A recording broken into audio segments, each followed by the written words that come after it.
Hey guys, welcome back to my channel. My name is Megan, and today I thought it would be fun to do the mid-year, what is it called?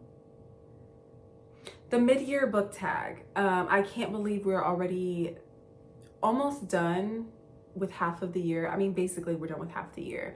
I think I set my books to my reading goal for like 40 books, and I think I'm already at 26, so I think I'll be able to hit it and possibly go over, because I average about 3 to 5 books a month, depending on if I'm listening or like physically reading. I'm kind of a medium reader, so like I don't read super fast. I'm not like a skimmer, but I'm also, I don't think I would say I'm like super slow, but I think I'm somewhere in the middle. So I feel like, and I'm still like getting my feet wet with like audiobooks, because I feel like sometimes I have a hard time like tracking and paying attention. I'm reading Crescent City right now, and it's like the graphic audio, and it is the best audiobook I have ever listened to. It gives all of the like details, like all of the sound effects. It's amazing. It makes you feel like you're like really experiencing this book with the characters. It's amazing. Highly 10 out of 10 recommend. But let's get started. So I would say the best book of 2025 for me this far, I have a couple, but to keep it cute, I'm gonna say The Nightingale, which I've probably already mentioned in all of my videos at some point. I loved it. It just makes you feel all of the emotions. I'm not a huge historical fiction person, but this book was, so far, I think the best Kristen Hanna book I've read thus far. The best sequel I've read. Actually, have I read a sequel to a book? I don't know that I've read a sequel to a book. The only one I can think of, but that's not a sequel. I thought a sequel is only 2.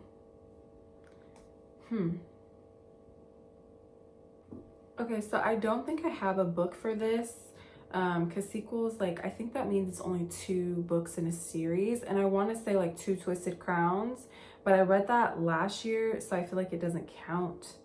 So I don't think I have a book for this one. A new release that I haven't read yet would be, I think it's also by Rachel Gillig, the 2 Twisted Crowns, One Dark Window author. And I think it's called Crimson and the Moth, or Crimson Moth, something like that. I think it came out in May, at the end of May, and it's high up on my TBR. I honestly kind of forgot about it, but I do plan to read that hopefully soon. Most anticipated release for the second half of the year, I would have to say, is the second book in When the Moon Hatched series, and I think it's coming out in October, if I'm not mistaken. That might be wrong. I've heard she pushed the date back, but when I checked, it still says October 7th. So that's my highly anticipated release for the end of 2025. My biggest surprise, I would have to say, I'm not like, I like romance. I use romance a lot just as like a palate cleanser. So I would say that my biggest surprise were that I really enjoyed like the 2 romances I've read this year. Normally I'm like over them. By the time we get to the end, I'm like, oh, okay, like this is just the same copy and paste thing. If that's your thing, like totally fine. I get it. People feel that way about fantasy. But I would have to say the 7-Year Slip. I don't know. I can't remember the author's name. I think Ashley Poston. And then what was the other one? Oh, The Neighbor Favor. I really enjoyed both of those.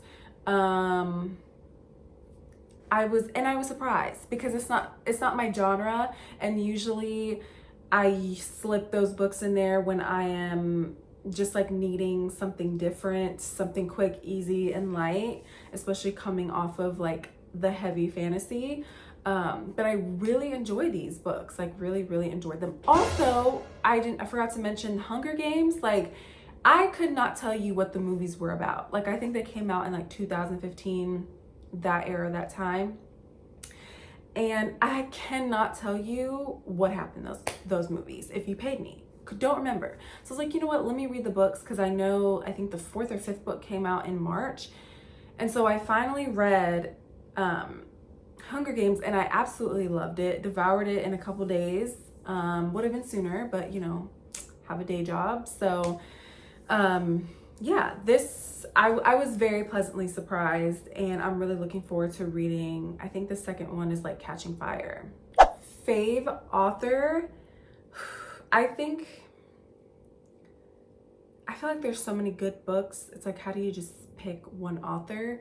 But I really, really, really, really, really loved Two Twisted Crown series, or the One Dark Window series. I feel like her stories is kind of like Kristen Hanna. I feel like she really, like, you feel like you were in that book. You feel like you were experiencing. It's so atmospheric. It's just transports you to another world. And I don't feel like all books do that. And I feel like the way she describes things, she's very descriptive. And I love her writing style. I feel very immersed in her story. So I will say Rachel Gillig. My biggest crush, honestly, unpopular opinion, I really don't crush on like MMCs like that. I'm trying to think of somebody that like really took my breath away this year, and I really can't think of anybody. Only person that kind of sort of comes to mind is Ewan, I think his name is, from the 7-Year Slip, and it was really only because he could cook. He was like a chef, so who doesn't want somebody that is a chef? I mean, it's what dreams are made of. A book that made me cry, other than The Nightingale, because we know that one made me boohoo sob, I would have to say would be Kingdom of Ash. No spoilers here, but I did shed some tears in that book. Somebody had posted something about about like not spoiling the series for them, but like giving quotes from the book, and people were just quoting it, and I was like in tears all over again. I'm like, wow, this book is very well done, and just beautiful. There's so many beautiful quotes. I love it. I was like crying again. But yeah, I would say Kingdom of Ash, and I can't give anything away, but I did cry. A book that made me happy, I really had to think about this, and I still don't feel like I have a good enough answer because I read a lot of dark books. Doesn't mean that these dark books can't make me happy, but I'm trying to think. I mean, I like the Bridgerton books. I'm not done with the series yet. Another series I'm in the middle of, and I just love them. I love the timepiece. So I'll say that the Bridgerton series makes me happy because I love the historical romance piece of it all. Books that I want to read by the end of the year, I really want to read a Brandon Sanderson book. And my friend actually, I know I said that nobody buys me books, but this was a part of like my book club gift exchange thingy mabob for Christmas. And she bought me Tress of the Emerald Sea, and I really, really want to read this. I really just want to read a Brandon Sanderson book because I've heard amazing things about it. So this I definitely want to read by the end of the year. Honestly, I want to get through my whole physical TBR. That would be like the goal, but books of like really priority, I would say Tress of the Emerald Sea. I would like to finish, this is very ambitious of me. I would like to also finish the, what is it called? Oh my gosh, my brain. The Hunger Games series, because I did start it and I really loved it. So I do want to finish that as well. Trying to think, I do really want to start the The Night and the Moth by Rachel Gillig. That was also a new release from last month. And yeah, I'll keep it there because the list really is my TBR is just like never ending, but it's, I guess, a good problem to have. How many 5-star reads have I had this year?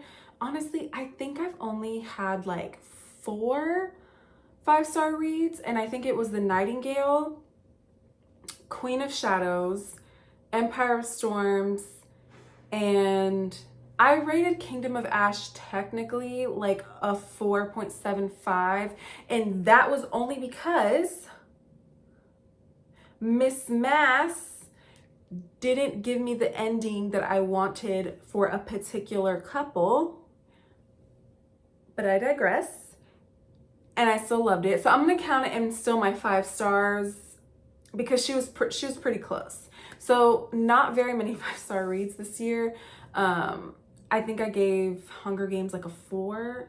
And I have some very unpopular opinions that I don't really want to say on the internet yet, at least until I finish the series. So I'm not saying anything about that. But those are my only like 5-star reads this year so far.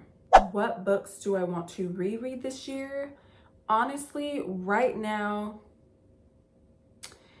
possibly Harry Potter. I started at the end of last year. I like to read them in the fall time, and I had started around November, end of November, early December, and I finished the first 2 books, which I have read them, but they're kind of like a comfort read, and I feel like they just go with the vibe of like the fall time. And so I'll probably start the 3rd and 4th book towards the end of this year again.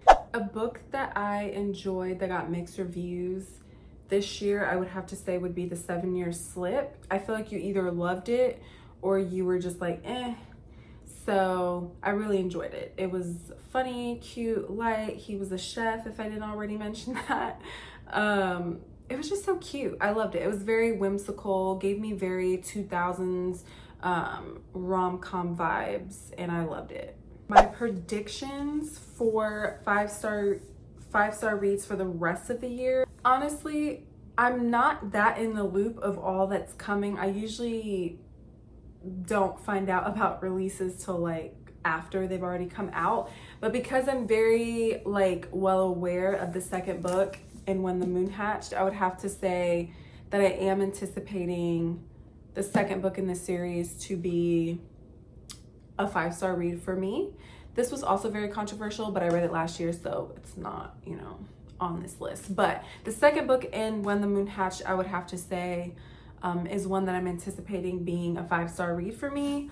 If you're someone who likes romantasy and dragons and love, and there's so much like mystery and questions surrounding it, I just love that. But she gives you like just enough to keep you guessing.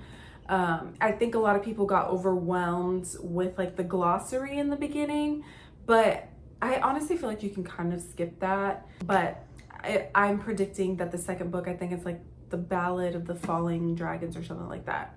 I'm predicting 5 stars. I would love to hear about what you guys are reading, what you've read this far. Drop any book recommendations you think I would enjoy based off my taste. I do like romance. I do not as much as fantasy, but I do like a good, you know, romance thrown in there. I realize I've never read a dark romance, and I think I need to pick one up. I've heard of the Mind F series.